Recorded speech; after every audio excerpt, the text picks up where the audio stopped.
మత్తయి 5వ అధ్యాయము 20-26.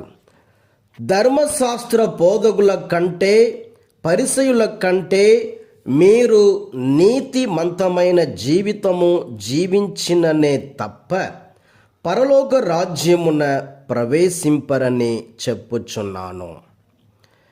నరహత్య చేయరాదు, నరహత్య కావించువాడు తీర్పునకు గురియగునని పూర్వులకు శాసింపబడిన మాట మీరు వినియున్నారు కదా.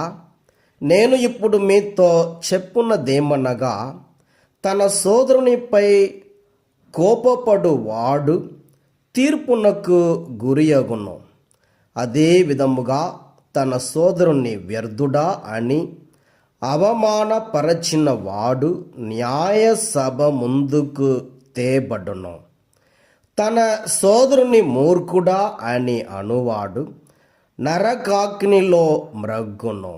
కనుక బలిపీఠ సన్నిధికి నీ కానుకలను తెచ్చినప్పుడు నీ సోదరునికి నీపై మనస్పర్ధయున్నట్లు నీకు స్ఫురించినచో ఆ కానుకను పీఠము చెంతనే వదిలిపెట్టి పోయి మొదట నీ సోదరునితో సఖ్యపడి తిరిగి వచ్చి నీ కానుకను చెల్లింపుము.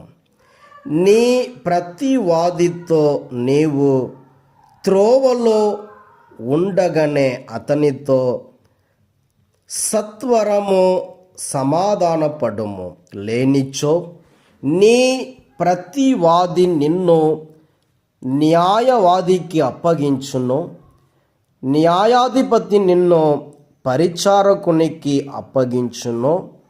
అంతట నీవు చెరసాలలో వేయబడుదువు.